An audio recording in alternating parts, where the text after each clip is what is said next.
todos los, todos los capítulos, porque pues no alcanzaríamos, son extensos. Simplemente lo que queremos hacer es ceñirnos un poco a los relatos que nos presenta el quinto domingo de Pascua y el sexto domingo de Pascua. Si alcanzamos a ir un poquitico más allá, es decir, si alcanzamos a abordar el 15 o el 16, entre hoy y mañana, pues sería fantástico. De lo contrario, pues nuestra ruta o digamos el marco en el que nos estamos moviendo, como es el litúrgico, pues intentaríamos llegar solamente hasta allá.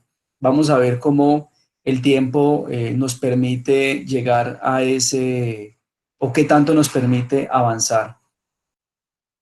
Bien, también quisiera recordarles que nuestro seminario es completamente gratuito, no tiene ningún costo. Las participaciones que ustedes tienen hacen parte de nuestra proyección y extensión social que estamos ofreciendo como facultad de Unicatólica en estos tiempos de pandemia en los que todo pues ha quedado reducido o en su gran mayoría a la virtualidad. Entonces también queremos acompañarlos a ustedes desde sus casas en estos momentos de confinamiento y pues hemos querido hacerlo desde la palabra, que es la que le da a nuestra vida cristiana todo el sentido y la fuerza para vivir nuestra fe. Como diría Leonardo Boff, en el tiempo de pandemia la palabra se convierte en nuestro sacramento. Bueno, de hecho pienso yo y creo que muchos biblistas estarían de acuerdo en que la palabra siempre ha sido sacramento, no solamente ahora en tiempo de pandemia.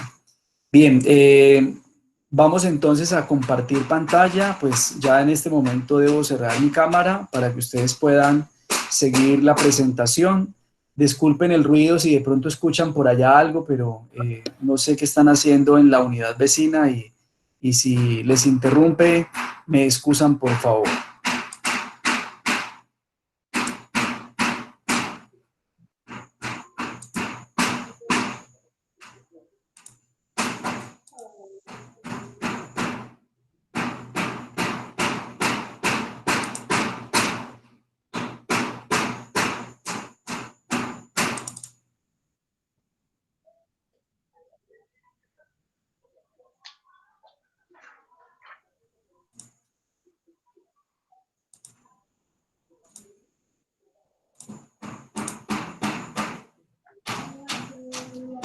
Muy bien, como les decía entonces, continuamos avanzando en nuestro seminario virtual, Relatos de Pascua y Pentecostés, hoy dando inicio a los discursos de despedida, que son esos discursos que nos presenta el Evangelio de Juan entre el capítulo 14 y el capítulo 17. En este relato, hoy mañana nos vamos a concentrar en el primer relato de despedida, corresponde al Evangelio de Juan en el capítulo 14, versículos 1 al 31. Este relato tiene dos momentos y vamos a mirarlos donde yace su origen. Bien, antes de empezar también, como lo hemos venido haciendo en nuestros encuentros y como suelo hacerlo siempre que tengo la posibilidad de enseñar la palabra o compartirla, invocar la presencia de Dios para que sea Él en esta noche quien a través de la fuerza del Espíritu de la verdad, como lo dirá Jesús, nos siga acompañando, pero también nos siga dando su luz para que guiados por esa luz, por esa esperanza, sigamos comprendiendo cada vez mejor la palabra y sobre todo que tengamos siempre la posibilidad de ponerla en contexto, que esta palabra siempre pueda decir algo a nuestra vida y también a las realidades que estamos viviendo. De manera particular, pedirle a Dios que nos siga acompañando en este proceso que vivimos como humanidad de pandemia, de tal manera que pronto podamos ver la luz al final de este largo camino en el que nos hemos sentido al estar confinados en casa. Que el Señor resucitado siga siendo nuestra esperanza, pero también quien nos alienta y nos anima a continuar adelante en nuestro caminar y con nuestros proyectos de vida. Gloria al Padre, al Hijo y al Espíritu Santo, como era en un principio, ahora y siempre, por los siglos de los siglos. Amén. Amén. Muy bien, entonces, relatos de despedida. ¿Por qué relatos de despedida? Porque lo que vimos en las primeras sesiones eran los relatos de apariciones que aparecían en los últimos capítulos de los evangelios canónicos. Particularmente tomamos los dos relatos que aparecen en el Evangelio de Juan, en el capítulo 20 y en el 21, y luego tomamos el capítulo 24 del Evangelio de Lucas, el famoso relato de los discípulos de Maús, y después nos fuimos ya a otro tipo de relatos en los que en el cuarto domingo de Pascua se nos presentaba la fiesta del Buen Pastor. Allí también tuvimos la posibilidad de tener nuestra reflexión. Y después de los relatos de apariciones vienen los relatos de despedida. Luego tendremos el último relato, que es el relato ya de la ascensión o de la partida, que de hecho nosotros la celebramos pues como una fiesta solemne en la Iglesia Católica. Entonces, entre los relatos de aparición y la partida, encontramos un intermedio, podríamos denominarlo así, que se titulan los relatos de despedida. Particularmente, o el único que tiene este desarrollo es el Evangelio de Juan. Los demás evangelios sinópticos, es decir, Marcos, Mateo y Lucas, no presentan este tipo de relatos. Solo el Evangelio de Juan, o el cuarto evangelio, como también se le suele denominar, es el único que nos presenta estos relatos que abarcan el capítulo 14, el capítulo 15, 16 y 17, pero realmente inician en el capítulo 13, con la cena o el lavatorio de los pies. Recuerden que, como lo dijimos en algún momento, el Evangelio de Juan pues tiene una particularidad y es la manera como utiliza o la forma como desarrolla cierto lenguaje y también la manera como describe algunos sucesos de la vida de Jesús. Yo he organizado este cuadro en el que quiero de entrada explicar un poco en qué consisten los discursos de despedida, aunque no los vayamos a abordar todos, ¿sí? Es decir, aunque no vayamos a abordar los capítulos del 14 al 17 en su totalidad. Hay una cosa muy interesante que aparece en la literatura bíblica, particularmente del cuarto evangelio, es que para muchos autores no solo son discursos de despedida los que aparecen del 14 al 17, sino que también es el testamento espiritual de Jesús. De hecho, los relatos desde esta perspectiva es muy significativo porque nos permite mirar que no, o nos permite comprender que no estamos simplemente ante un desarrollo literario de una reflexión teológica en torno a Jesús que hizo la comunidad del Evangelio de Juan. Por el contrario, estamos ante la herencia que Jesús quiere dejarle a su comunidad antes de partir de este mundo. Valga recordar pues que la partida de Jesús tendrá entre la partida y entre la despedida y la partida, que serán la asunción, tendremos la cruz. En ese orden de ideas, entonces, antes de dar inicio a la pasión que va a desarrollar el Evangelio de Juan en el capítulo 18 y 19, pues lo que vamos a encontrar es el testamento espiritual de Jesús. Es cierto que nosotros la lectura que solemos hacer, especialmente el capítulo 13, pues lo hacemos en el contexto de la Semana Santa, particularmente ya sea el Jueves Santo y algunos relatos que tomamos del capítulo 18 y 19 en el Viernes Santo y otros que tomamos para la vigilia pascual o los domingos de Pascua en los capítulos 20 y 21.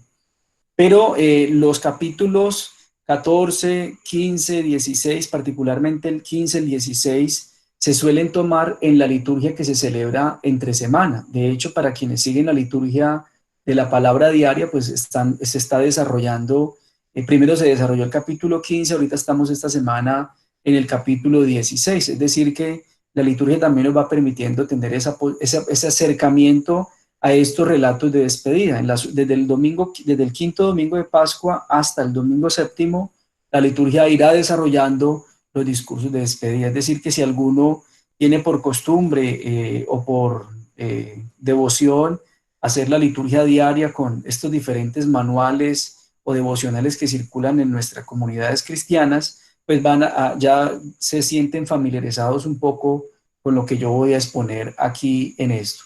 Pero entonces, insistir en que estos discursos de despedida realmente recogen el testimonio espiritual de Jesús. Es decir, Jesús antes de partir le va a dejar algo a su comunidad. Y vamos a mirar ahorita un poco esta lógica y este tipo de estructura o de orden que suelen tener esos discursos de despedida en las comunidades mediterráneas. En este caso, pues la comunidad jovánica es una comunidad mediterránea. Bien, ¿cómo está comprendido entonces este discurso y este testimonio espiritual de Jesús en el Evangelio de Juan? Valga recordar que el cuarto evangelio se le denomina como el evangelio de la hora, que en dos momentos, en dos grandes momentos, el capítulo 1 al capítulo 12, que es un primer momento, y del capítulo 13 al capítulo 21, desarrolla el tema de la hora. ¿Sí? ¿Por qué desarrolla el tema de la hora? Porque el evangelio de Juan parte de una premisa, y es que para el evangelista, Jesús el Jesús que habla y aparece en todo el desarrollo de los evangelios es un Jesús glorificado. No es el mismo Jesús de los evangelios sinópticos que responde más a una recolección o un acercamiento histórico al hecho Jesús de Nazaret, y por ende, pues los intereses son distintos. Por eso hablamos de evangelios sinópticos y del evangelio de Juan, porque tiene otra lógica, otra estructura. Entonces, el Evangelio de la hora, también como lo llaman algunos autores, pues intenta demostrarnos esos dos momentos en los que se mueve Jesús. Del capítulo 1 al 12, toda la revelación, la manifestación a través de los signos que realiza Jesús, y a partir del capítulo 13, con la última cena o el lavatorio de los pies, pues arranca todo este tránsito que Jesús va a tener a la casa del Padre. Pero ese tránsito implicará lo que desarrollan los capítulos 18 y 19, o en otras palabras, lo que nosotros conocemos como la pasión, muerte y muerte de Jesús. Bien, eso por un lado en cuanto a la división del Evangelio. Capítulo 1 al 12 desarrolla toda la temática de la revelación de Jesús a través de los signos. Capítulo 13 a 21, todo lo que tiene que ver el tránsito de Jesús, el tránsito de regreso a la casa del Padre. Pero encontramos en estos dos bloques grandes en los que podríamos dividir el Evangelio, los capítulos 14 a 17, que es donde he venido pues diciendo está en los discursos de despedida. El capítulo 13, aunque se ubica en la segunda parte del Evangelio, realmente ese capítulo hace, bueno, yo lo suelo llamar así, un capítulo bisagra, es decir, el capítulo que conecta la primera parte con la segunda y hace de introducción a los discursos de despedida, o también a el tránsito de Jesús de regreso a la casa del Padre. ¿Qué recogen estos 4 capítulos? ¿Sí? Bueno, 5 capítulos, incluyendo el capítulo 13, que es una introducción. En la primera parte, los discursos de despedida se van a desarrollar en el cenáculo, es decir, en el capítulo 13 y el capítulo 14, allí se va a desarrollar la primera parte del discurso. Nosotros intentaremos al menos acercarnos a la primera parte. La segunda parte tiene que ver ya, se desarrolla en otro lugar y se ubica en el Huerto de los Olivos. Recuerden que lo mencionamos en algún momento, el Huerto de los Olivos al otro lado del torrente Cedrón, o como la llamaban en ese entonces, la prensa de aceite. Era una pequeña fábrica de aceite de oliva en el que Jesús solía encontrarse con sus discípulos. Esa segunda parte se desarrolla en el Huerto de los Olivos y corresponde a los capítulos 15, 16 y 17. ¿Qué es lo que hay en estos discursos, en estos 3 discursos grandes de Jesús? Realmente lo que hace la comunidad allí, la comunidad del cuarto evangelio, es recoger el testimonio espiritual de Jesús. Y ese testimonio espiritual lo podríamos ubicar en 3 grandes temáticas que van a desarrollarse a lo largo de esos capítulos. ¿Cuál es la primera temática? Todo lo que corresponde a la promesa del Paráclito o lo que el Jesús mismo va a denominar en el capítulo 14 de Juan, el espíritu de la verdad, ¿sí? Perdón, en el capítulo 17, en el versículo 17 del capítulo 14, el espíritu de la verdad. O, como lo diría Silvano Fausti, la vida verdadera también. Esa es una muy John buena Freddy, traducción. Sí, señor. disculpa un momentico. Lo que pasa es que alguien entró ahorita y le dio presentar y a algunas personas lo sacó de la presentación. Entiendo. Ya. Entonces, por favor, todas las personas deben de ubicar a John Freddy. Ahí donde está, dice John Freddy. Le dan clic ahí encima de John Freddy y allí aparece como un chinchecito. Den allí, ahí dice fijar la exposición de John Freddy. Entonces, Bueno, así para que todos podamos volver a ver la proyección de John Freddy, porque alguien nos sacó de la proyección. bueno, si ¿Listo? quieren, entonces yo me salgo. Alejandro, gracias por avisarme. Yo me salgo y voy a aquí a dejar de compartir y vuelvo a ingresar para que solo Ajá, me vean a mí entonces. ¿Listo? listo, listo. Bueno. Cualquier cosa me avisa, Alejo, porque yo estoy mirando es la presentación, no tengo acceso al, entonces Sí, sí, estoy no, pendiente de pero vos. sí, apenas sucedió ahorita. Ujú. Ok, gracias. Listo. Ya se volvió a ver. Espero que todos la puedan ver, ¿vale? Sí, está visible. Muy bien, Listo, yo. gracias. Gracias por confirmar. Muy bien, entonces, este testamento espiritual lo podemos dividir en tres momentos. Todo lo que corresponde a la promesa del Paráclito, o también lo que podríamos denominar el vicario, ¿sí?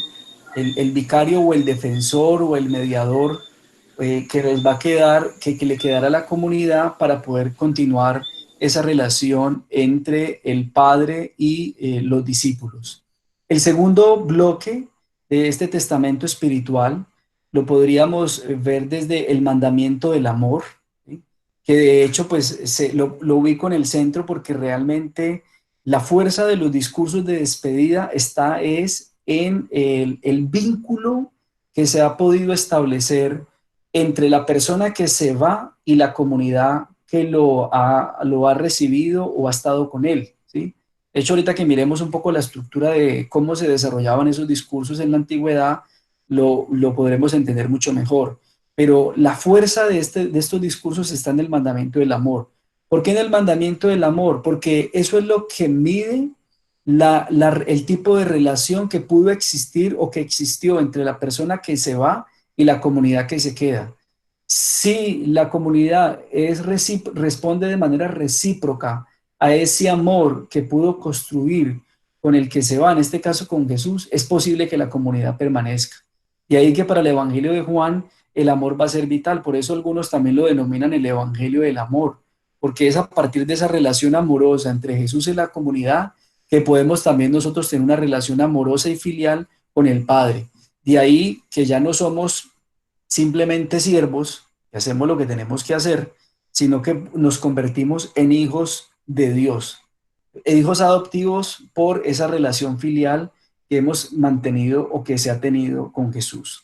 Pero ahorita desarrollaremos un poco más eso. Y el otro tema lo podríamos ubicar en comprender la nueva presencia de Jesús. El gran desafío también de los discursos de despedida en el cuarto evangelio es que la comunidad pueda entender que aunque Jesús se va, no está ausente, y que aunque no lo puedan ver físicamente, no significa que no está.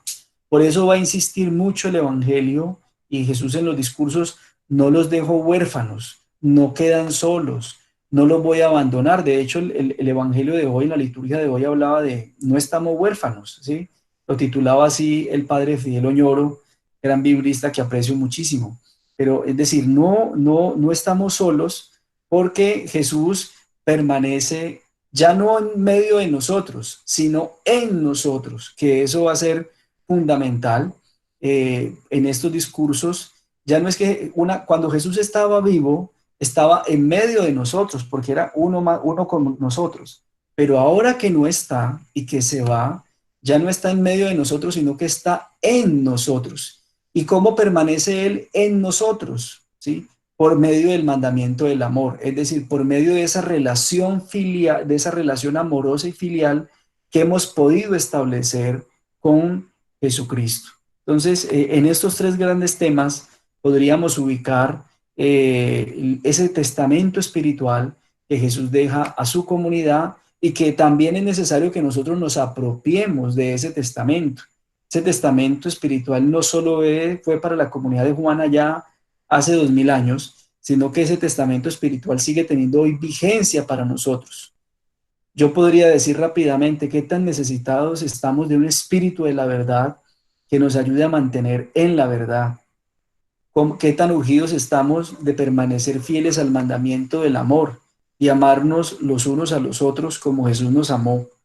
Y cómo nos hace de falta, sin duda alguna, seguir descubriendo esa presencia de Jesús en nosotros, que no nos abandona, que nunca nos deja solos y que por el contrario sigue trasegando con nosotros por los caminos de la vida. Entonces, este cuadro, pues lo he construido pensando un poco en eso, que nos ubiquemos en la división general del Evangelio de Juan para centrarnos luego en los discursos de despedida y organizarnos en las dos partes que tienen los discursos. La primera parte que se desarrolla en un lugar distinto, que es un lugar que es el cenáculo, y la segunda parte en el huerto de los olivos. Muy bien, miren aquí un poco el esquema del discurso de despedida de Jesús. De hecho, es un discurso muy largo, ¿sí? Perdón, Que como lo digo, señor. quería preguntarte algo porque nos estabas hablando de tres temáticas. Has expresado dos, pero no la tercera. Sí, las tres temáticas están aquí en la Dijiste diapositiva. la primera, promesa del Paráclito. La segunda, el el mandamiento del mandamiento amor. del amor. Y el tercero, Es la nueva presencia de Jesús. ajá. Ah, bueno, muchas Jesús, es decir, comprender que Jesús, aunque ya no está físicamente, sigue acompañando a la comunidad y ya no está en medio de nosotros, sino que está en nosotros. Ok. Gracias por la claridad. Miren cómo están organizados los discursos de despedida que desarrolla el Evangelio de Juan en estos capítulos. Como les decía, en la primera parte aparece la introducción que se da en el lavatorio de los pies en el cenáculo. Recuerden que el Evangelio de Juan le da fuerza a el lavatorio de los pies, al signo o al gesto de que Jesús lave los pies, que muchos vemos allí en ese Evangelio, es la invitación de Jesús al servicio, ¿sí? De hecho, pues el Jueves Santo celebramos la invitación al servicio, el mandamiento del amor, la institución de la Eucaristía, que si bien el relato no describe la institución como tal, pero lo asumimos porque ya está desarrollada en los evangelios sinópticos, y el ministerio del orden sacerdotal, ¿sí? Aunque tengo que decir también que hay un grupo de autores muy interesante, Pablo Richard y Ricardo Rosas, insisten en que este relato o esta introducción a los discursos de despedida, que conocemos como Juan 13, 1, 20, realmente también podría ser un bautizo, ¿sí?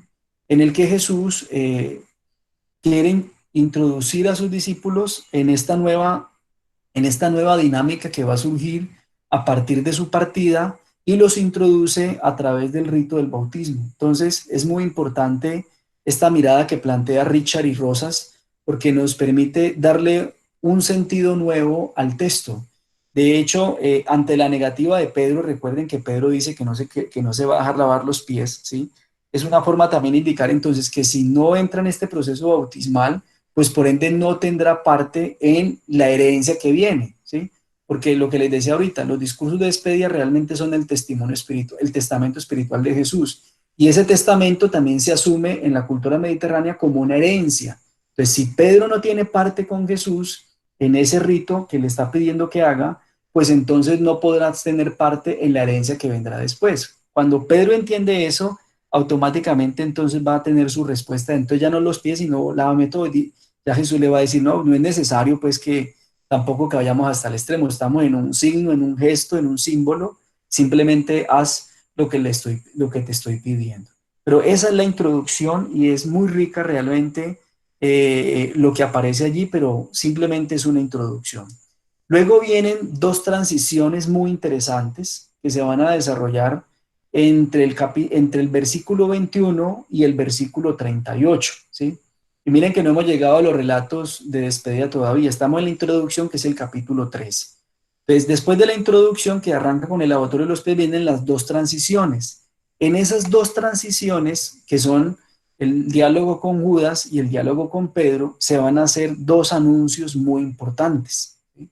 Dos anuncios fundamentales y que van a dejar muy claro desde el capítulo 13, ya desde el inicio de los discursos de despedida, los tipos de actitudes que pueden surgir tras la partida de Jesús.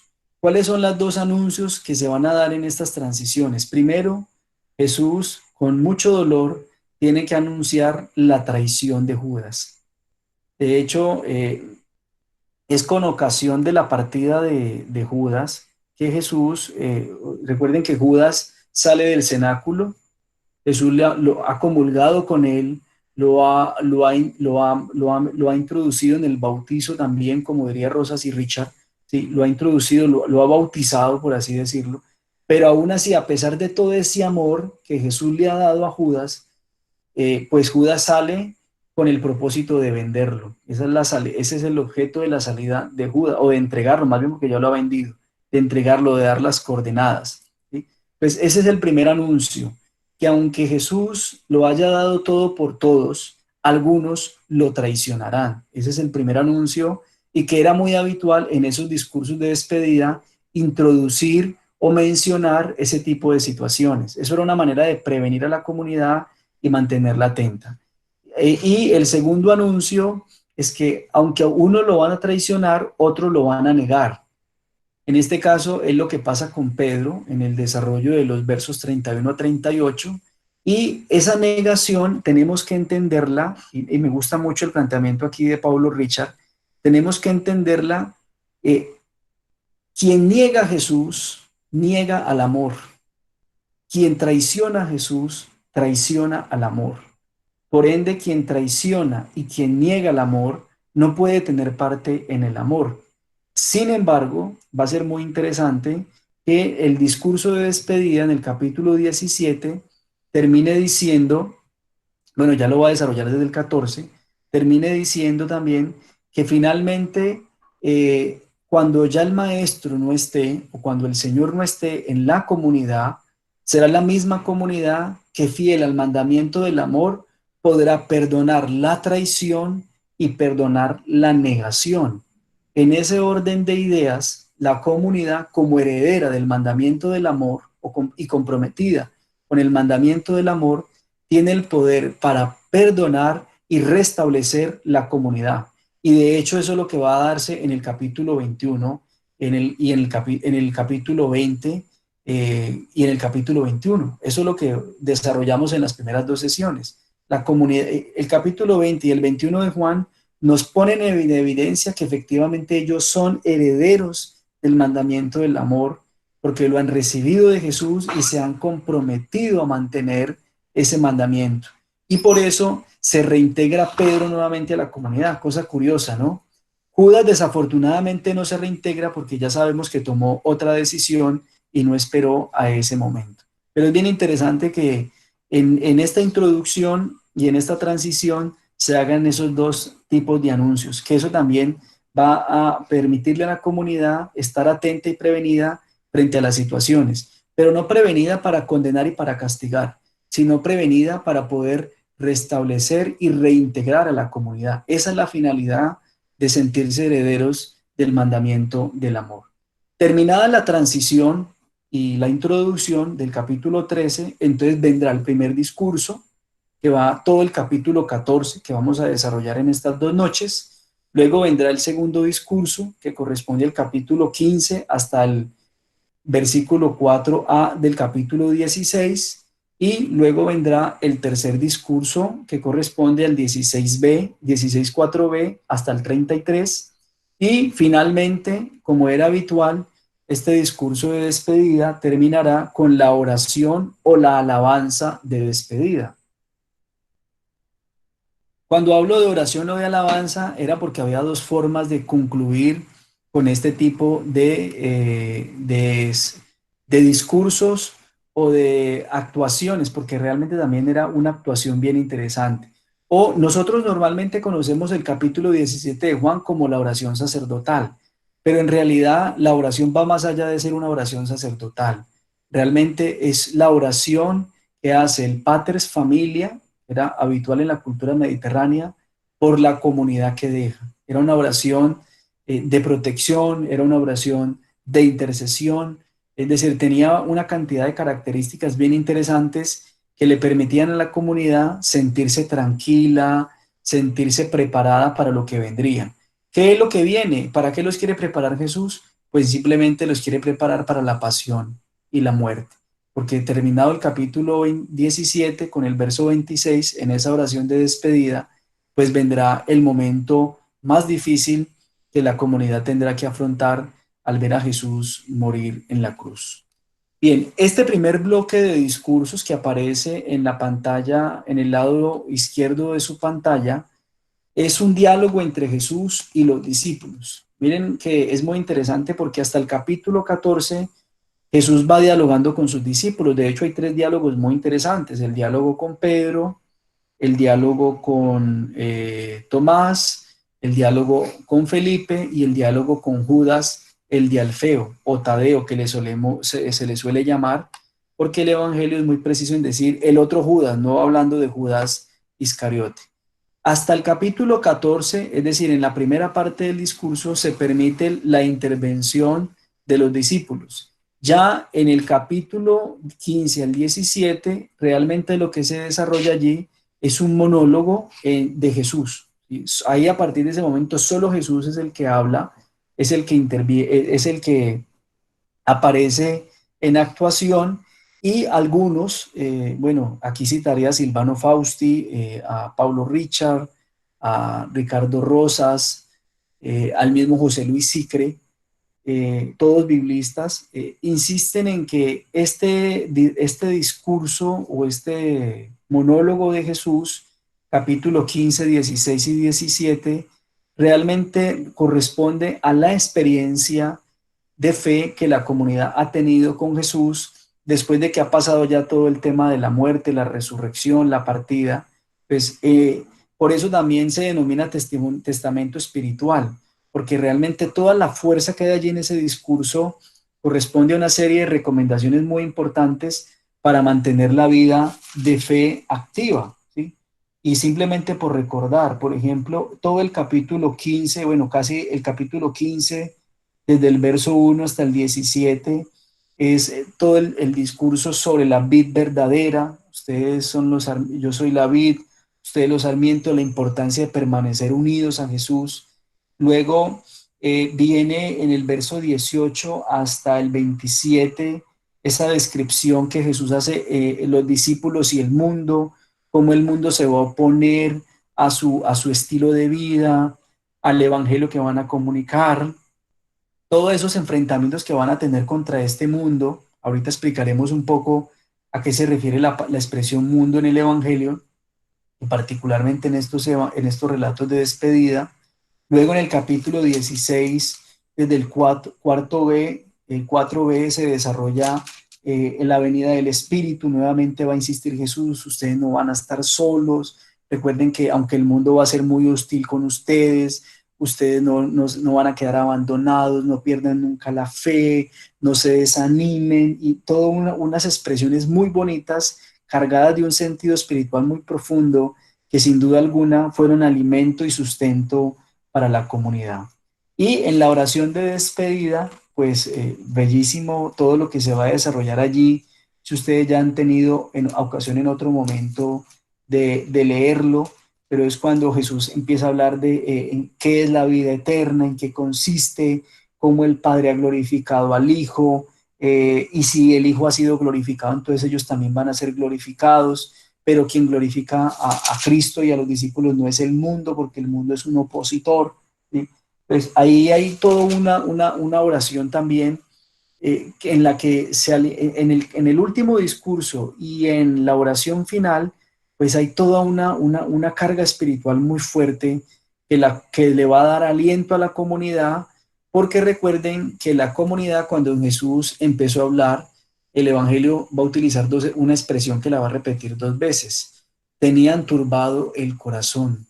Pues ante esa turbación, es decir, ante esa zozobra, ante ese temor, ante esa incertidumbre, pues Jesús comprende muy bien los sentimientos de la comunidad y por eso va a desarrollar todos estos discursos en los que lo que intenta es darle fuerza y ánimo a la comunidad para que ante la partida no se vayan a dividir, no se vaya a desintegrar la comunidad, por el contrario, sigan con toda la fuerza y la valentía para enfrentar en el mundo la vivencia de una vida nueva.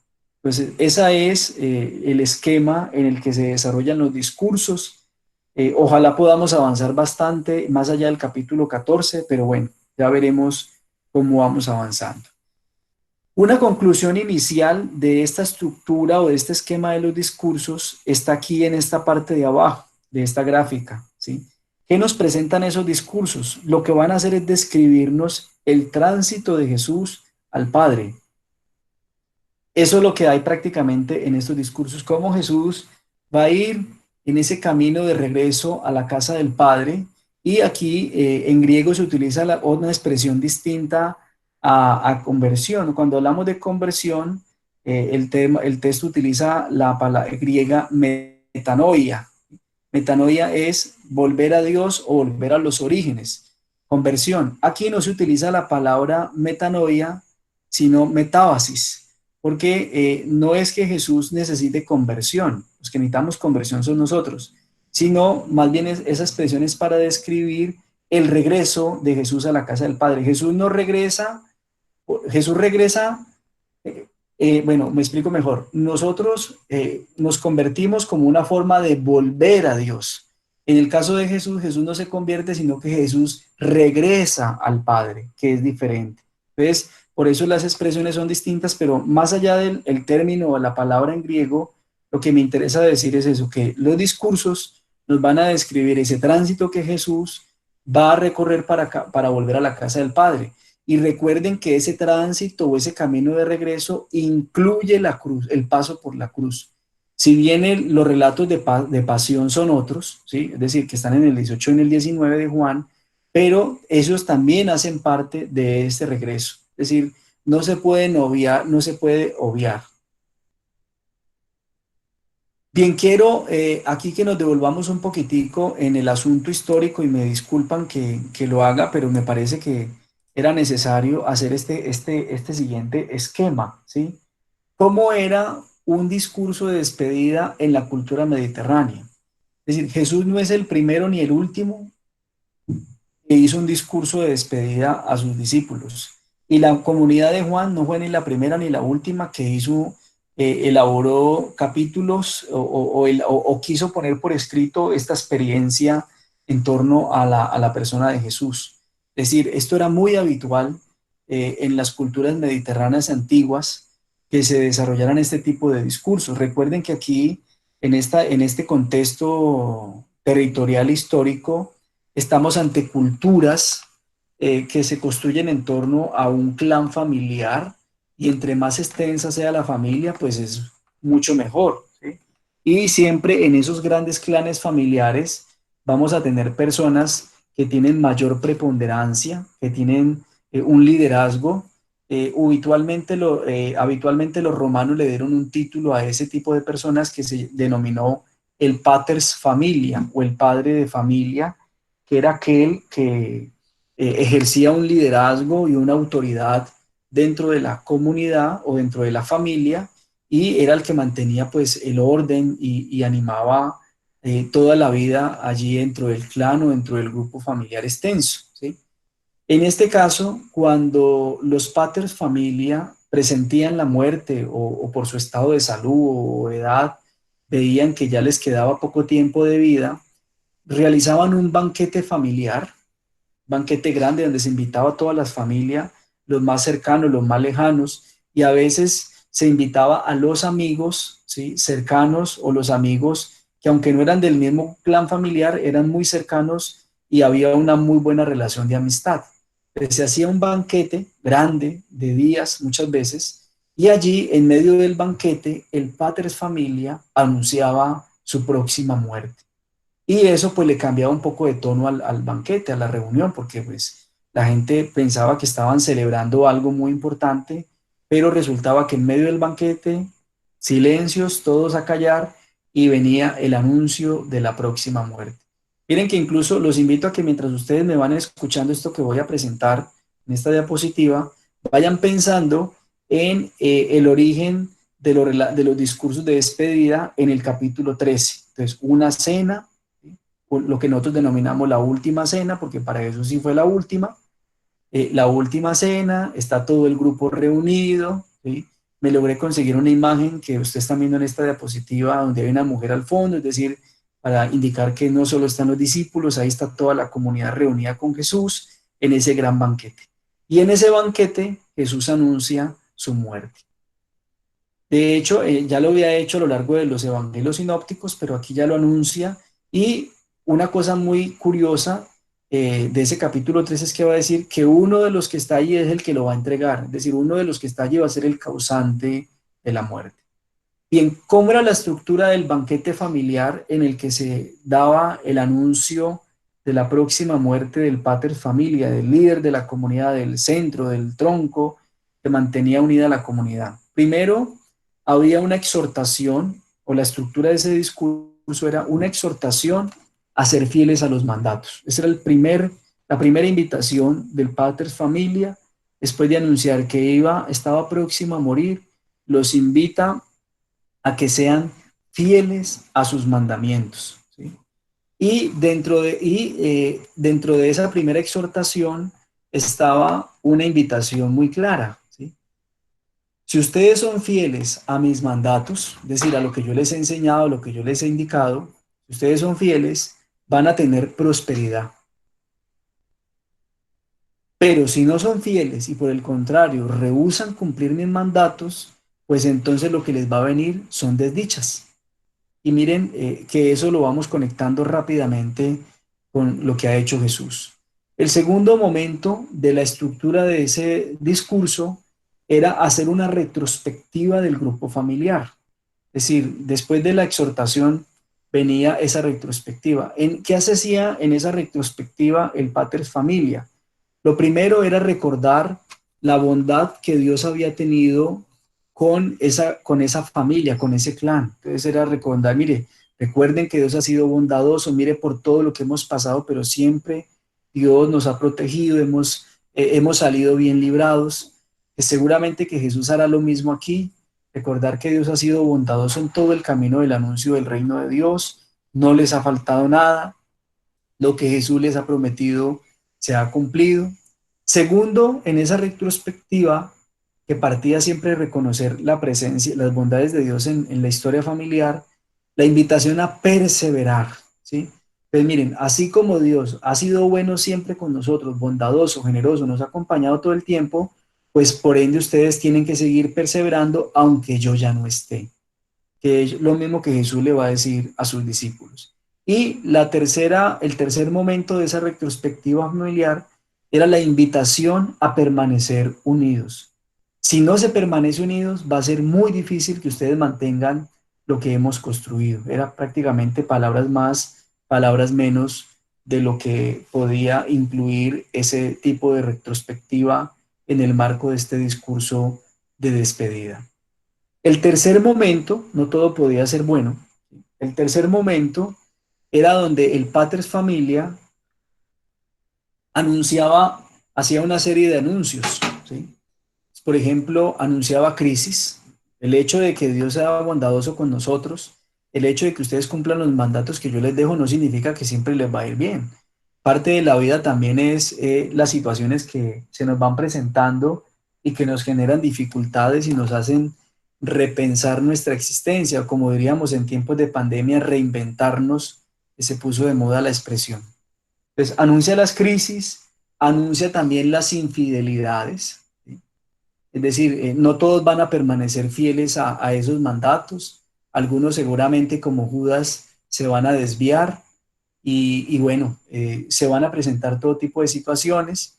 Pero miren lo que les decía ahorita, pero también hace un anuncio de perdón, es decir, indistintamente de que algunos sean infieles, es decir, me traicionen o me nieguen, yo los perdono desde ya y por ende ustedes deben hacer lo mismo. Es decir, había una invitación allí al perdón. ¿Cómo se mantiene la unidad familiar? Pues perdonando a los que se equivocan o cometen errores, ¿sí? Y segundo, buscar siempre la reintegración al grupo era fundamental, ¿sí? Por más crisis que haya, por más infidelidades, negaciones, recuerden que siempre la finalidad es mantener unida a la familia, es decir, el perdón, por eso lo que decíamos en las primeras clases, empezando el seminario, el perdón es lo que le da continuidad al ministerio de la reconciliación. Por eso Juan capítulo 20 va a insistir en la necesidad de continuar la obra de la reconciliación como un sacramento de salvación, la reconciliación como un sacramento de salvación. Pues, ¿qué es lo que hace que el grupo se reintegre y se recupere de las crisis, de las infidelidades o las dificultades que pueda tener fruto de las acciones de sus mismos integrantes? El perdón, porque el perdón es el que restablece las relaciones, ¿sí? Es el que posibilita la reconciliación y permite que la vida vuelva a comenzar de nuevo y de una manera mucho más significativa que antes del suceso que llevó a ese momento. Y finalmente, en algunos momentos o en algunas ocasiones, no siempre, el pater familia anunciaba el sucesor. Cosa muy curiosa que en este discurso de despedida de Jesús del Evangelio de Juan no se anuncia al sucesor. ¿Sí? No se anuncia el sucesor, es decir, que Jesús no lo incluye, pero sí lo va a hacer al final. Miren, lo que no hizo el Evangelio de Juan, en el capítulo 14 particularmente, que es donde arranca el discurso y hasta donde intervienen los discípulos, porque después del capítulo 14 ya no interviene nadie más, sino solamente Jesús habla. Lo que no hizo el Evangelio en el capítulo 14, lo va a hacer en el capítulo 21. En el capítulo 21, ¿sí? Jesús va a invitar a Pedro a pastorear a sus ovejas, es decir, lo va a restablecer o lo va a designar como su sucesor. ¿Bien? Y finalmente, la última parte del discurso de despedida era concluir con una bendición del pater familia sobre el clan familiar o una alabanza, o en algunos momentos iban las dos cosas, la bendición y la alabanza a Dios por tener la familia reunida. Entonces miren que si nosotros nos ubicamos en este esquema o esta estructura de un discurso de despedida como se desarrollaba en la cultura mediterránea, pues aquí estamos ante lo mismo y me devuelvo en el esquema del discurso de despedida, ¿sí? Estamos desarrollando casi las mismas temáticas que se solían utilizar en esta cultura mediterránea. Un banquete familiar, que es la cena donde se reúne todo el clan, la exhortación de Jesús a ser fiel al mandato. Jesús les va a recordar en el capítulo 15, 16 cómo Dios los ha acompañado. Están las crisis, las infidelidades, la invitación a mantener siempre el grupo reunido y va a concluir con una oración. Ahí está prácticamente esa misma estructura, podríamos decir que casi 100% casada en este discurso que el Evangelio de Juan nos presenta. Por la importancia de esa estructura, de esos discursos, es que vi necesario presentársela a ustedes en esta noche. Bien, ahora entonces vamos a pasar a lo que corresponde a la estructura del capítulo 14, es decir, ya nos vamos a empezar a meter a lo que propiamente yo diría es la esencia de nuestra reflexión. No significa eso que lo anterior no sea importante, era necesario para podernos ubicar en esto que vamos a abordar, sobre todo también porque para los que les gusta el Evangelio de Juan, no han tenido la posibilidad de estudiarlo, yo creo que uno de los evangelios más ricos pero más complejos de abordar es el Evangelio de Juan, ¿sí? Porque dice una cosa aquí, luego vuelve y la repite, luego vuelve y la repite como afianzándola nuevamente. Entonces, eso a veces en el discurso hace que uno se pueda perder. Y finalmente del Evangelio de Juan, pues nos quedamos es con frases, ¿sí? Entonces, yo soy el camino, yo soy la verdad, yo soy la vida, o el espíritu de la verdad, y nosotros nos quedamos con frases, con ideas, pero por la complejidad que tiene el Evangelio, pero por eso veía entonces necesario hacer esta presentación inicial. ¿Qué podemos decir del capítulo 14 del Evangelio de Juan? Recuerden, es donde se desarrolla el primer discurso de despedida de Jesús. Este capítulo, pues, para hacerlo más familiar, yo lo organicé en 3 momentos. Tiene un inicio, tiene un desarrollo de unas temáticas o de unos asuntos muy puntuales y tiene una conclusión. De hecho, pareciera ser que el capítulo 14 se diferencia mucho de los que siguen, del 15, el 16, el 17, porque pareciera ser que tiene su propia secuencia de un discurso de despedida de la cultura mediterránea, porque aborda prácticamente casi 3 momentos muy centrales de ese tipo de discursos. ¿Cómo es la introducción? Y mira lo que les recordaba ahorita. Jesús es consciente de que ante su partida o su partida va a suscitar, además de tristeza en la comunidad, muchos interrogantes. Por eso el tercer momento del discurso de despedida es la nueva presencia de Jesús. Si entienden cómo voy a permanecer yo en ustedes a partir de ahora, salvamos el ejército, salvamos la vivencia comunitaria. Si no entendemos en qué consiste la nueva presencia de Jesús, como diría un amigo mío, apague y vámonos. Pues ante el hecho de que Jesús es consciente de la tristeza, de la zozobra, de la incertidumbre que vive la comunidad tras el anuncio de su partida, pues también entiende que hay interrogantes. Y miren las 2 invitaciones con las que empieza Jesús el discurso de despedida del capítulo 14. Qué bueno que estas palabras las pudiéramos leer, las pudieran escuchar con los ojos cerrados, pensando en el momento que estamos viviendo como civilización del siglo XXI. Y pareciera que estas palabras, dichas hace tanto, hoy fueran para nosotros. Bueno, de hecho la palabra siempre nos habla a nosotros hoy. Pero mire la primera: no se turbe su corazón. Primera palabra, con la primera frase con la que Jesús inicia su discurso de despedida. No se turbe su corazón. Es cierto que ustedes están tristes. ¿Y por qué podemos estar tristes hoy? Porque estamos solos, encerrados, porque no tenemos trabajo o no tenemos o no está bien la salud. En fin, habría muchas razones hoy para sentirnos como se sintió la comunidad. Y de hecho, creo que por el tiempo en el que nos encontramos, que es el tiempo de Pascua, podríamos sentir esto nosotros. Tiempo de Pascua en tiempo de pandemia.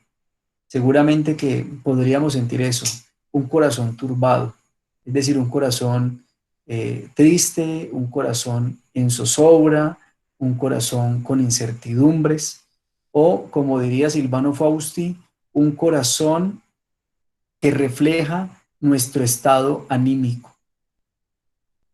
Y no es fácil, sin duda alguna, pero eso mismo que podríamos sentir nosotros hoy es lo mismo que sintió la comunidad ante el anuncio de la partida de Jesús. Y luego viene el segundo inicio de este discurso.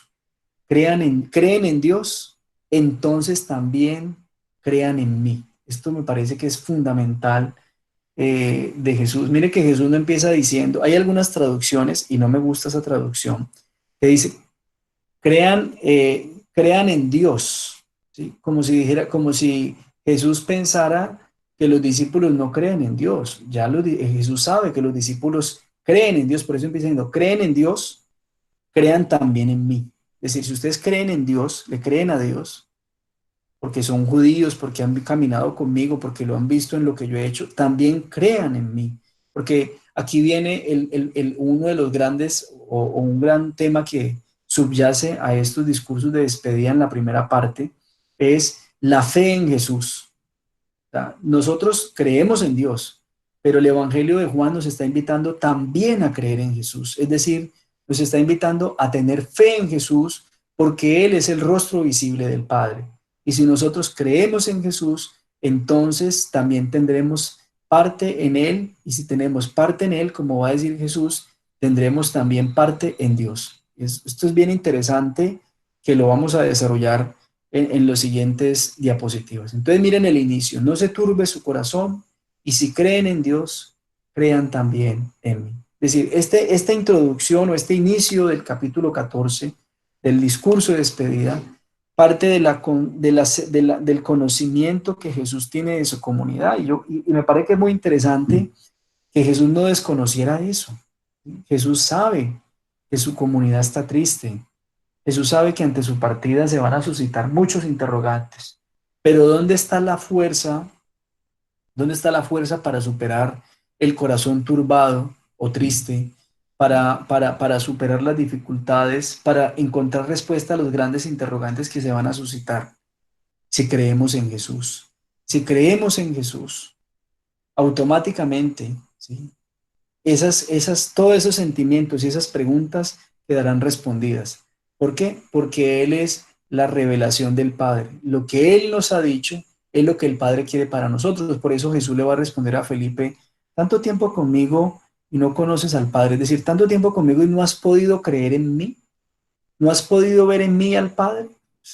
Hermano, ¿qué pasa? Estamos perdiendo el tiempo. Podríamos decirlo de esa manera. Luego viene el desarrollo del capítulo 14. ¿Qué temas va a desarrollar el capítulo 14? Va a desarrollar 5 temas. Y esto tiene que quedarle muy claro a la comunidad. Si la comunidad de Juan entiende esto, por más crisis que hayan, por más dificultades que hayan, no se va a perder la experiencia, y mucho menos se va a desintegrar la comunidad. ¿Cuál es el primer tema que desarrolla el capítulo 14? Explicar la razón de la partida. Jesús no se va porque no quiera estar con ellos. Jesús se va porque su partida hace parte de la continuación de la obra de la redención. Jesús no puede quedarse con ellos físicamente.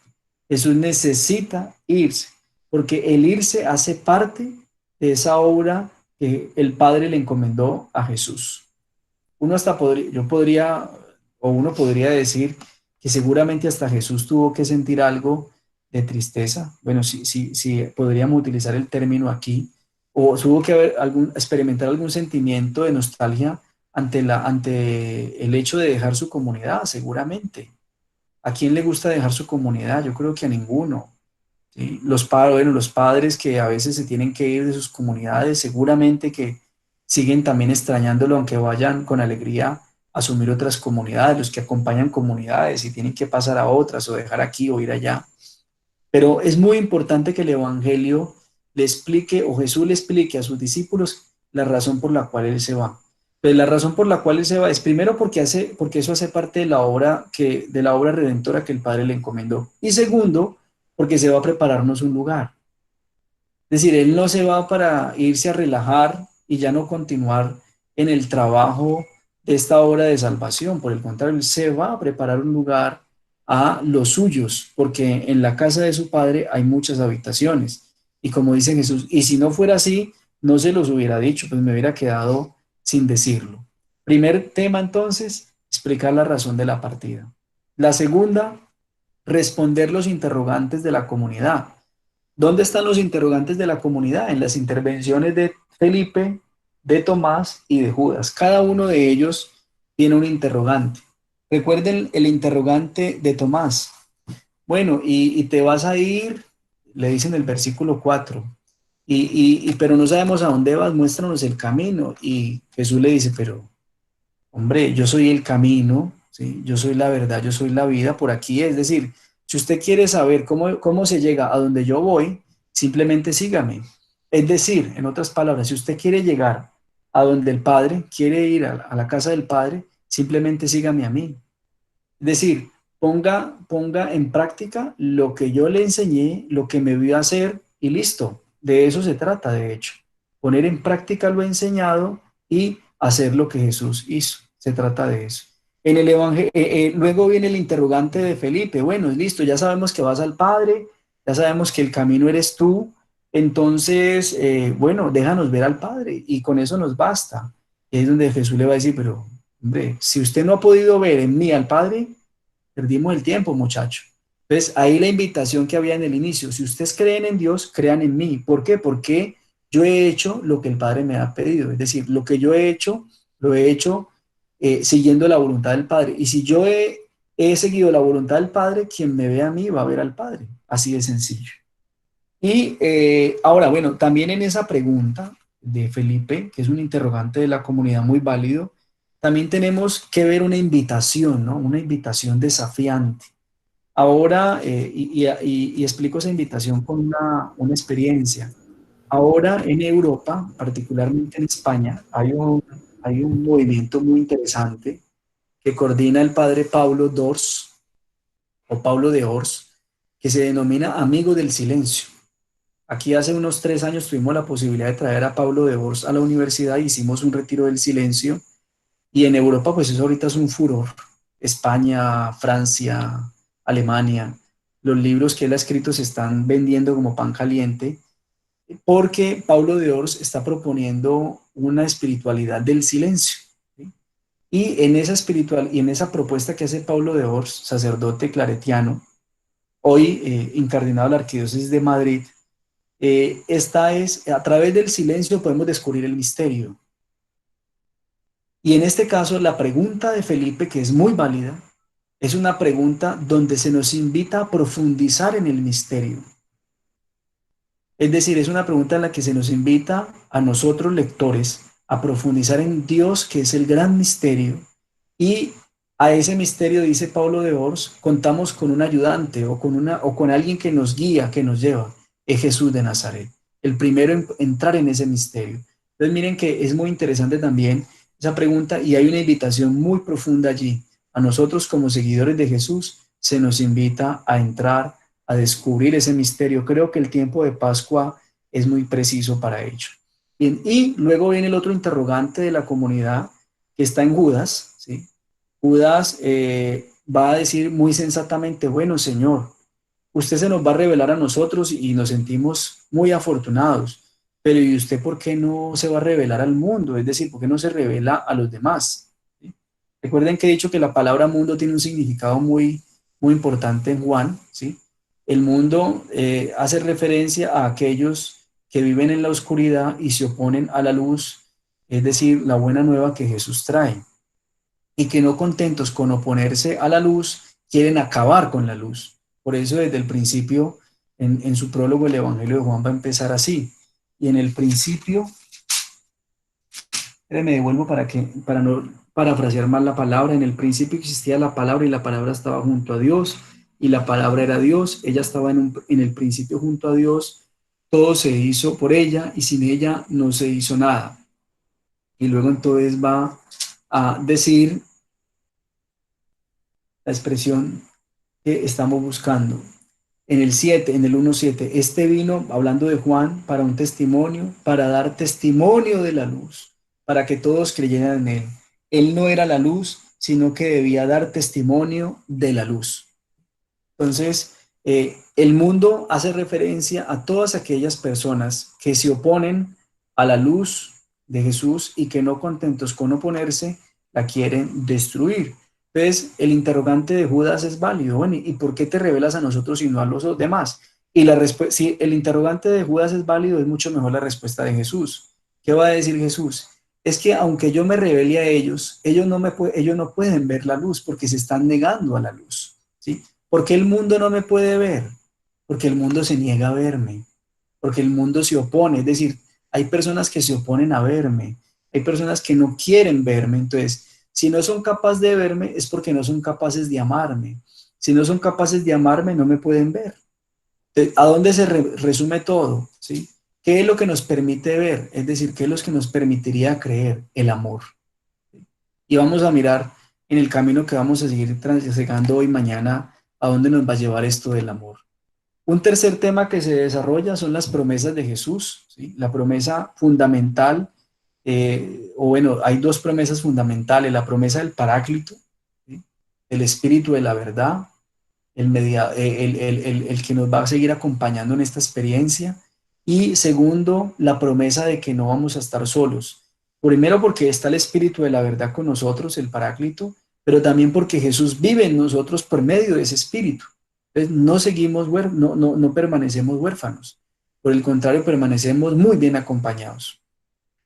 El cuarto tema es el que se desarrolla allí, es el mandamiento del amor, toda la profundidad del mandamiento. Recuerden lo que decíamos de la estructura de los discursos en la cultura mediterránea, ¿sí? Y lo primero del discurso era la exhortación a permanecer fieles al mandamiento del amor. Y aquí, pues, vamos a ver qué significa eso de permanecer fieles al mandamiento del amor, ¿sí? Mire, ¿cómo se permanece fiel al mandamiento del amor? Primero, si se ama a Jesús. Si se ama a Jesús, entonces es posible mantener una relación con Él, una relación cercana. Y si mantenemos esa relación cercana con Jesús, pues podemos entonces tener una relación filial con el Padre. Pero ahora bien, ¿sí? Además de la relación filial y ser amorosa con Jesús y con el Padre, en el mandamiento del amor hay una fuerza incontenible que todo lo puede. Es decir, en el amor se debe traducir. ¿Cuál es la fuerza del amor? Que si somos capaces de traducirlo en actitudes y en obras, entonces estamos haciendo que ese amor sea mucho más fuerte de lo que nosotros podemos pensar. Por eso Jesús les va a decir, si ustedes creen en mí, creen en el Padre, ¿sí? Y guardan mis palabras y guardan la invitación que les hago de amarse, harán obras mayores que las que yo hice. Pero no significa que nosotros vamos a multiplicar panes a hacer una cantidad de cosas que hizo Jesús. Es decir, lo que Jesús intenta decirnos es que si permanecemos fieles a ese mandamiento del amor, vamos a hacer las mismas obras que Él hizo. ¿Y cuál fue la obra fundamental que Jesús hizo? Más allá de multiplicar panes y liberar personas endemoniadas, ¿sí? La obra fundamental de Jesús fue mostrarnos al Padre. Esa fue su obra fundamental, al menos en el Evangelio de Juan. Recuerden que el Evangelio de Juan, el ciego de nacimiento, la mujer prostituta, todo lo que se va desarrollando en los signos que Jesús va realizando, lo que intentan es llevar a la gente a la luz, es decir, intenta sacarlos de esa oscuridad para llevarlos a la luz. Entonces, y estando en la luz, quien está en la luz podrá ver al Padre, ¿sí? Y quien ve al Padre, pues podrá ver todo eso bueno que Él tiene para nosotros. Entonces, el gran desafío de ese mandamiento es poder llevar, hacer las obras que hizo Jesús. ¿Y cuál es la obra fundamental? Llevar a la gente hacia la luz, es decir, para que puedan tener ese encuentro con el Padre. Y el último tema que desarrolla ese capítulo es que nos invita a ver la palabra como sacramento. Me parece que esto es fundamental y lo decía ahorita al inicio. Esto particularmente se desarrolla en el capítulo 14, versículos 23 al 26, ¿sí? La palabra como sacramento, que es donde Jesús dice, si alguno me ama, guardará mi palabra y mi Padre le amará, ¿sí? El que me ama guarda mis palabras y la palabra, pero recuerden que el que guarda la palabra que yo les anuncié no es mía, es la palabra del Padre. Luego lo que va a decir el capítulo 1 en la introducción, en el prólogo, y la palabra se hizo carne y la palabra puso su morada entre nosotros. Es decir, cierra este capítulo recordándonos que la palabra es sacramento, ¿sí? ¿Por qué es la palabra sacramento? Porque en ella hay salvación. Cuando la palabra se anuncia, cuando la palabra se comparte, se enseña, se transmite, ¿sí? Esa palabra se vuelve salvación para el otro. Por eso ella es sacramento. Y finalmente termina este capítulo 14 con una conclusión o una bendición bellísima, ¿sí? Miren, incluso si nos devolvemos al inicio, empezó Jesús reconociendo que la comunidad tenía o estaba en un estado anímico de tristeza, para traducir la palabra turbado el corazón, ¿sí? Un estado anímico de tristeza. Pero termina el capítulo recordando nuevamente, de hecho, lo dice el 27, antes de hablar después de que habla de la paz, ¿sí? No se turbe vuestro corazón, es decir, Jesús vuelve y cierra el capítulo con las mismas palabras, no se turbe su corazón. Y ante esa tristeza que ustedes sienten, ese estado anímico, yo les voy a dejar mi paz y mi gozo. Y eso será suficiente para que ustedes recuperen la calma. ¿Sí? Ahora, el texto no utiliza la palabra gozo. Aquí tengo mi Biblia de Jerusalén, seguramente ustedes también me están siguiendo. En el capítulo 14, verso 27, dice, os dejo la paz, mi paz os doy. Es la que, de hecho, es una de las doxologías que utilizamos en la liturgia eucarística. Pero yo uno aquí la palabra gozo porque la paz, o sea, la paz es fruto de una experiencia gozosa. Una persona triste no puede transmitir paz. Una persona desesperanzada no puede transmitir paz. Solo cuando uno está en gozo, ¿sí? Puede transmitir la paz como don. Ahora recuerden que la paz que Jesús aquí transmite es el shalom, ¿sí? El shalom muy propio del mundo judío, con el cual Jesús busca desearle todo lo bueno a su comunidad tras este inicio del discurso de despedida. Por eso concluye con una bendición de la paz que se transmite a partir de esa experiencia, de esa experiencia gozosa que Jesús tiene. Entonces, ¿qué se espera con todo este capítulo? Que la comunidad recupere la calma, ¿sí? Y termina ese capítulo diciéndonos una cosa muy desafiante, ¿saben? Yo por algún momento lo vi como algo muy triste, pero en los últimos años he replanteado mi idea de esto que voy a decir. Gracias a Dios la he replanteado. Y entramos en la parte final que es muy desafiante. Jesús se adentra al mundo de la oscuridad. ¿Cómo así? Si Jesús es el Señor de la luz, ¿sí? Es el que nos ha mostrado la luz para poder, en la luz poder ver al Padre como es. Pues bien, dice Jesús en los últimos versículos, en el 30, porque llega el príncipe de este mundo. En mí no tiene ningún poder, pero ha de saber el mundo que amo al Padre y que obro según el Padre me ha ordenado. Levantaos, vámonos de aquí. Es decir, irse de aquí, recuerden que vamos a movernos del lugar. Salimos del cenáculo 13 y 14 y entramos al huerto de los olivos 15, 16 y 17. Es decir, Jesús se adentra al mundo de la oscuridad porque Él sabe lo que viene, o al menos el Jesús glorificado de Juan ya sabe lo que se aproxima, lo que va a venir, pero Jesús no le huye a eso. Por eso utilizo este término, Jesús se adentra al mundo de la oscuridad. Él sabe que el mundo de la oscuridad se va a cernir sobre él, la hora oscura va a venir sobre él. Pero miren las palabras, ¿sí? Pero en mí, ese príncipe de este mundo no tiene poder, pero ha de saber el mundo que amo al Padre y hago conforme a lo que él me dice. Es decir, que este capítulo termina con un ejercicio desafiante. Por eso el capítulo 14, aunque hace parte de los discursos de despedida, es muy distinto a los que vendrán, 15, 16 y 17, porque ese Jesús, o el Jesús que estamos viendo aquí, no le teme meterse a la oscuridad, por el contrario, irá a la oscuridad.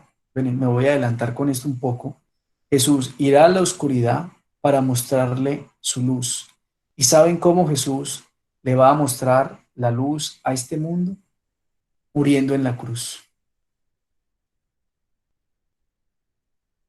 Jesús, muriendo en la cruz, se vuelve luz para el mundo, para ese mundo de las tinieblas que lo mató y que quiso acallar todo lo que sus discípulos y sus discípulas habían hecho durante su estancia con él.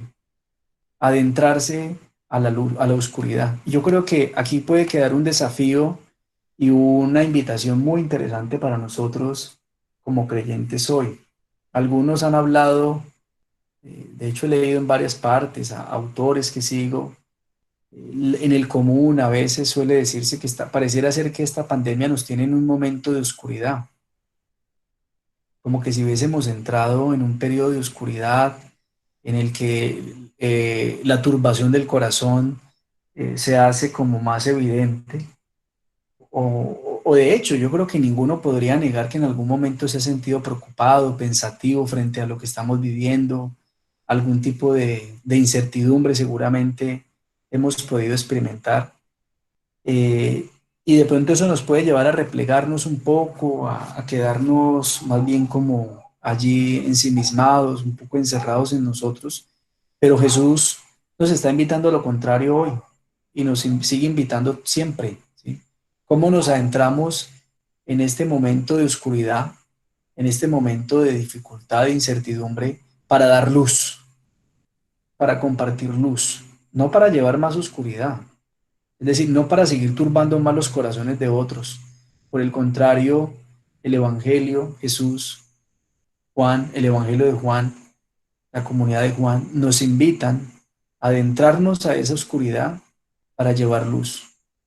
Y seguramente que el llevar esa luz o compartir esa luz siempre implicará esfuerzos, sacrificios, un poco más de desgaste nuestro, pero creo que si eso lo hacemos movido por el espíritu de la verdad que nos inhabita, que está en nosotros, porque hemos descubierto al amor, porque el amor ha hecho eh, presencia en nuestro corazón y lo hace arder como a los discípulos de Maús, pues es evidente entonces que nos lanzaremos con alegría, nos lanzaremos movilizados por esa paz, por ese gozo de Jesús, a transformar la oscuridad en la que el mundo o algunas personas o muchas personas pueden estar experimentando.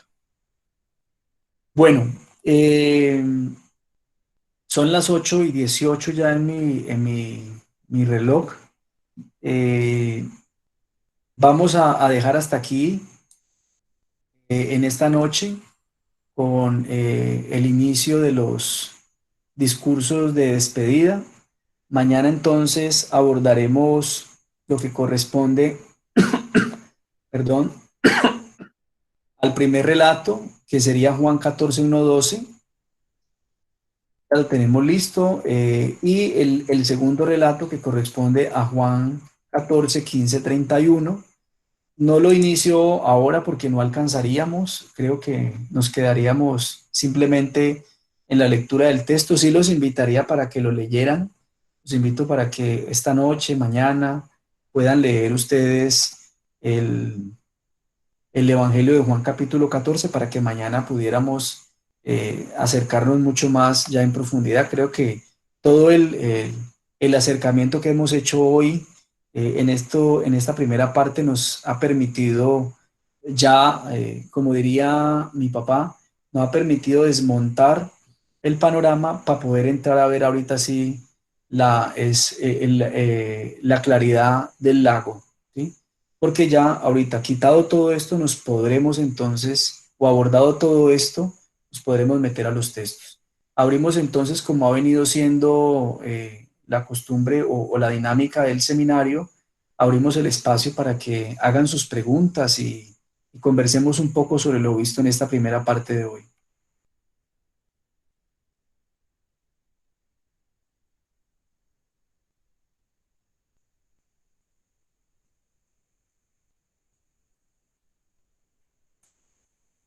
Bueno, me voy a dejar ver para que no les dé temor preguntar, bien pueda, con mucho gusto.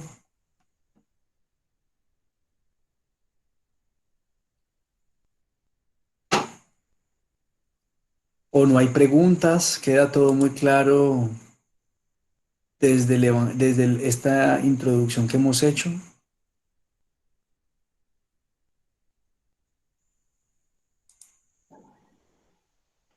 John Freddy, Sí, de, señora.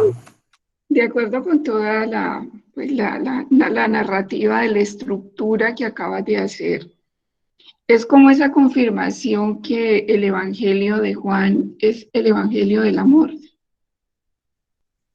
Sí, yo cada vez me convenzo más de eso, Rosina, ¿cierto, Rosina? Sí, John Freddy. Me convenzo más de que estamos ante el Evangelio del amor. De hecho, pues lo que vamos a trabajar mañana tiene que ver con eso. Hoy lo anticipaba un poco en este cierre, ¿sí? ¿Cómo se vence el mundo de las tinieblas? Que es el gran desafío que tiene la comunidad joánica. Recuerden que la comunidad joánica es de la misma de donde emana el Apocalipsis. Es una comunidad que ha sufrido, que se ha sentido perseguida, que se ha sentido, que siente que este mundo, es decir, el mundo de las tinieblas que se opone a la obra de Dios, le quiere impedir que continúe adelante con esta propuesta. Y ellos van a descubrir que es a través de la fuerza del amor que se puede transformar todo esto. De hecho, van a entender la muerte de Jesús en la cruz como un acto de amor. ¿Sí?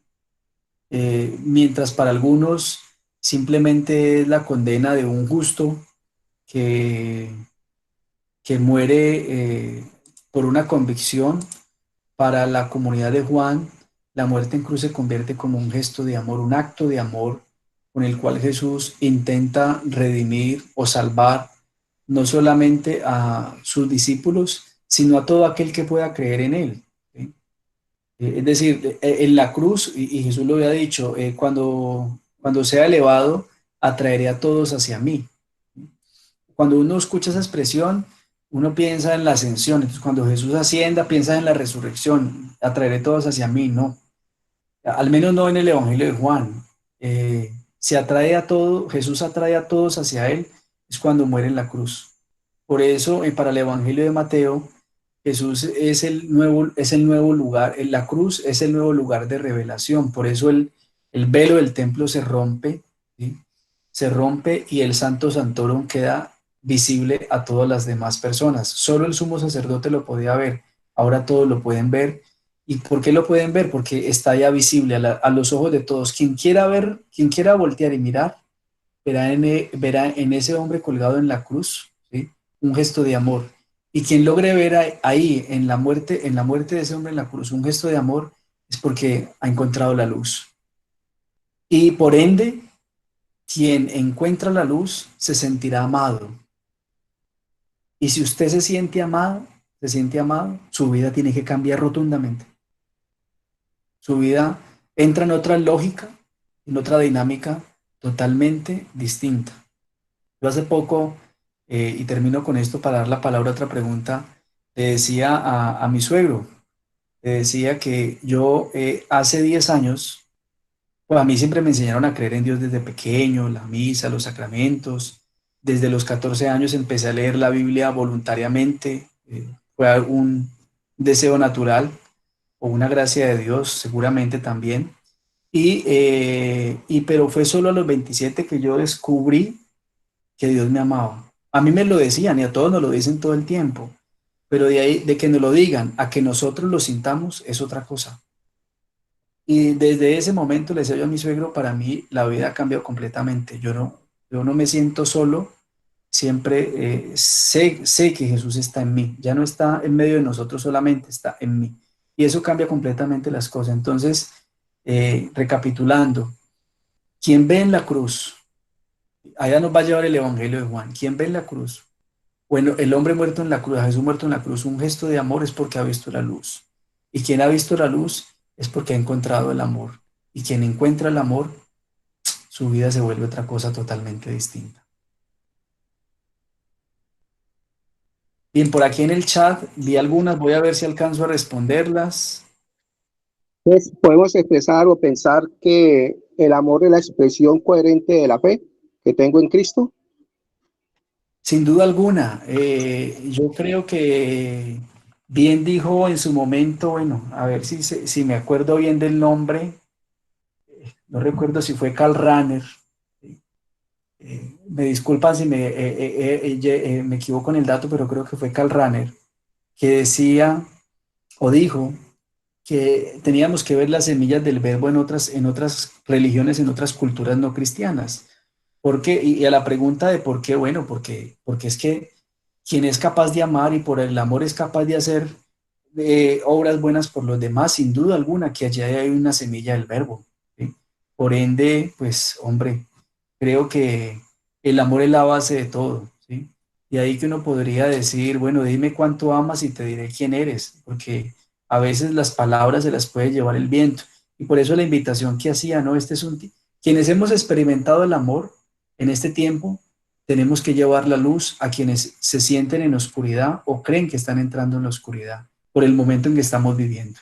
Pero claro, la clave del amor, la clave está en el amor, sin duda alguna. Sí, buenas noches. Primero permítame, yo respondo por aquí. Wilder Beat nos dice entonces que si podemos decir que la cruz es la mayor prueba de amor, claro, sin duda alguna. Creo que en lo que hemos dicho queda evidente eso, es fundamental y allí está la muestra de amor. De hecho, es muy interesante que el Evangelio de Juan le vaya a dar mucha profundidad o la centralidad en la cruz, ¿sí? Luego vienen los relatos de resurrección que son necesarios, pero para el Evangelio de Juan es la cruz porque ahí es donde está la muestra de amor. Bien pueda, Cecilia, ¿cierto? Sí, señor. Cecilia, Sí, es como en el versículo 27 donde dice, la paz os dejo y la paz les doy, no la doy como la da el mundo. Esa paz es llena de amor, porque si uno ante las dificultades, con toda la dificultad que tenga, la paz que Dios da no nos la quita nadie, ni las dificultades mismas.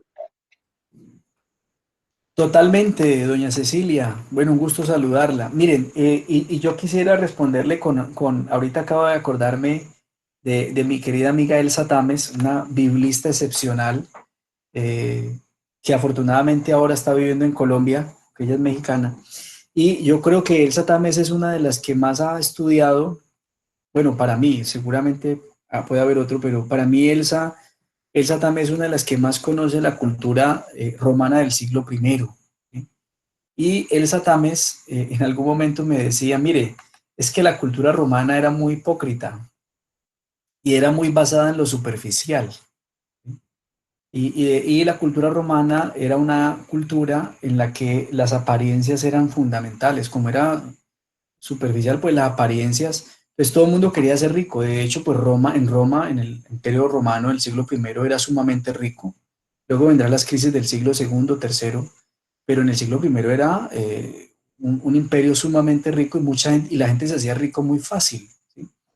Entonces, él se decía, pero esa riqueza era toda apariencia, porque era la base de la explotación de otros pueblos, de otras culturas, de la muerte de inocentes y una apariencia total. Yo le decía, pero Elsa, eso no ha cambiado mucho. Eso puede ser muy similar a lo que vivimos hoy, ¿sí? Y esto para decir que la paz que da, es decir, para el evangelista, la paz que da Roma, ¿sí? Es una paz falsa, porque es una paz de apariencia, es una paz basada en la riqueza, que esa riqueza tiene como origen la explotación, por ende esa paz no da felicidad, esa paz no llena el espíritu. En cambio, la paz que Jesús da, que es una paz que viene de la relación que él tiene con el Padre, esa paz sí nos da felicidad, esa paz sí nos da realización. Pues es claro eso, efectivamente, esta paz que Jesús va a dar es muy diferente a la del mundo, y ese mundo entendido como Roma. Señor, amén. Bien, ¿alguien tiene alguna otra pregunta? Revisemos el chat. Bueno, en el chat no hay más preguntas. John Freddy y para todos. Ángela, Bueno, pues a mí me recuerda todo esto que estamos también hablando en la noche de hoy. Uno de los aportes que hizo el profe Alejandro la vez pasada, donde decía que el buen pastor, o sea, Jesús, está atento a cada uno de nosotros, nos busca, nos ama. Y hoy reafirmando con lo que me pareció pues muy interesante de lo que tú decías de la palabra como sacramento, vemos cómo precisamente ese acercamiento a la palabra, ese, como se dice, pues comer la Biblia, es decir, tener esa sed de llenarnos de Dios a través de la palabra de la Biblia y a través de ella también podernos como releerla, actualizarla. Me pareció pues genial lo que nos comentabas de Juan capítulo 14 versículo 1, porque de verdad que cae pues muy acorde a la situación en la que estamos viviendo y lo que estaban pues comentando ahorita los demás compañeros, esa paz, esa confianza en Dios, definitivamente pues la experimentamos quienes ya hemos tenido, y también recuerdo lo que decía Alejandro, esa experiencia personal con Dios, con Jesús, y que también precisamente se retroalimenta de una experiencia comunitaria. Y en este caso, pues yo siento que, aunque muchas veces en tiempo atrás nos hayamos acercado de pronto a este texto del capítulo 14 de Juan, creo que muchos hoy tomamos conciencia precisamente en esta experiencia comunitaria, de ciertos detalles, de ciertas cosas, pues que te mucho. Muchas gracias nuevamente. Bueno, qué interesante, Ángela, que este abordaje del primer día o de hoy pues les permita hacer esa nueva comprensión del texto. Sin duda alguna, ese ha sido también el objetivo, que pudiéramos acercarnos lo más que pudiéramos al ambiente, a lo que hay antes, a lo que hay después al texto, para poder así adentrarnos a la profundidad ya del capítulo, que pues esperamos hacerlo hoy y mañana. Qué bueno que suscite esta reacción en ti y en todos, espero que así sea, de este capítulo tan bello, que hoy sin duda alguna sigue siendo más actual y más vigente para nosotros. Buenas noches. Bueno, ¿Cómo estás? sí, Hola, buenas noches. buenas noches. Hola, habla Alcira. Alcira, ¿qué tal? Tú hablas de algo muy importante y es sobre el amor de Dios para con todos nosotros. Y a mí me surge una pregunta frente a esto. Nosotros los cristianos católicos vemos la cruz como el amor más sublime de Dios para con nosotros. ¿Cuál sería la respuesta correcta para nuestros hermanitos separados? Pues teniendo en cuenta que ellos ven la cruz como muerte, y para nosotros la cruz es luz, es resurrección, es vida. Bueno, Alcira, gracias por la pregunta. No, yo no diría que nuestros hermanos evangélicos o de la Reforma vean la cruz como algo contrario a una expresión de amor. El asunto más bien va, de hecho, creo que toda confesión de fe cristiana entenderá y tiene muy claro que la cruz es un acto de amor, porque es un acto de salvación, de redención. El asunto iría más digamos que en el tipo de relación o o la manera como nosotros nos relacionamos con la cruz, ¿sí? Para nosotros en el mundo católico pues es muy fácil el celebrar el Día de la Santa Cruz el 3 de mayo, de hacer los 1000 Jesuses, de besar la cruz en el Viernes Santo, de signarnos o de persignarnos cuando vamos por una iglesia o vamos a orar. Para nosotros eso hace parte de nuestra práctica religiosa. Es ahí, diría yo, donde está la diferencia y donde está el punto, es decir, como en la práctica o cómo la cruz se ha introducido en nuestra vida de fe, pero no es porque no la vean ellos como un gesto de amor. De hecho, si no, no serían cristianos, porque no podrían serlo.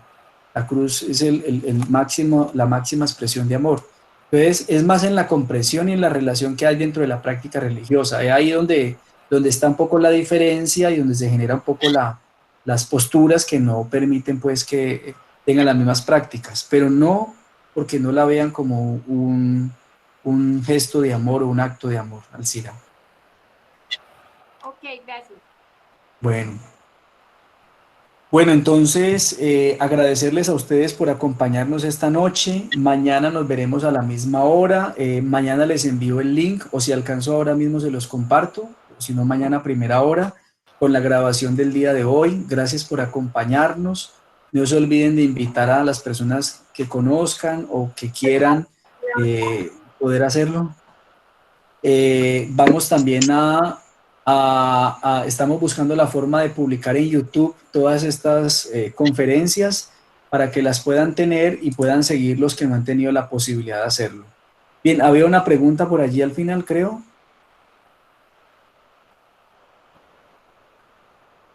¿Aló? Pues yo tenía una pregunta, don Freddy, Sí, señor. sobre la obra redentora de Jesús que es llevarnos al Padre, y es llevarnos a esa luz, mostrarnos a esa luz. Dentro de esa obra redentora hay unos grandes protagonistas que son fundamentales para que se pueda desarrollar, como en el gran banquete, como en esa última cena, como en esa cultura mediterránea, y poderla distribuir como hace Juan en todo lo que hemos visto hoy. La pregunta mía es muy importante resaltar también esos protagonistas. ¿Te refieres, Hernando, como protagonista en todos los discípulos, las discípulas de Jesús? Claro, claro. Ah, sí, claro. De hecho, pues los vamos a ver mañana, Hernando, pues hoy no alcanzamos ya a meternos en los versículos como tal, o en las dos partes del relato. Mañana, si Dios quiere, lo haremos. Pero claro, y los invito desde ya para que ustedes, cuando lean el capítulo, se identifiquen con los discípulos y las discípulas. Es decir, ustedes y yo somos los discípulos que nos convertimos en los continuadores de esta obra del amor, o esta obra de salvación basada en el amor, sin duda alguna. Mañana lo veremos, Hernando, claro que sí, gracias. No, gracias a ti, muy bien. Bueno, entonces a todos nuevamente gracias, una buena noche y mañana nos vemos, si Dios quiere.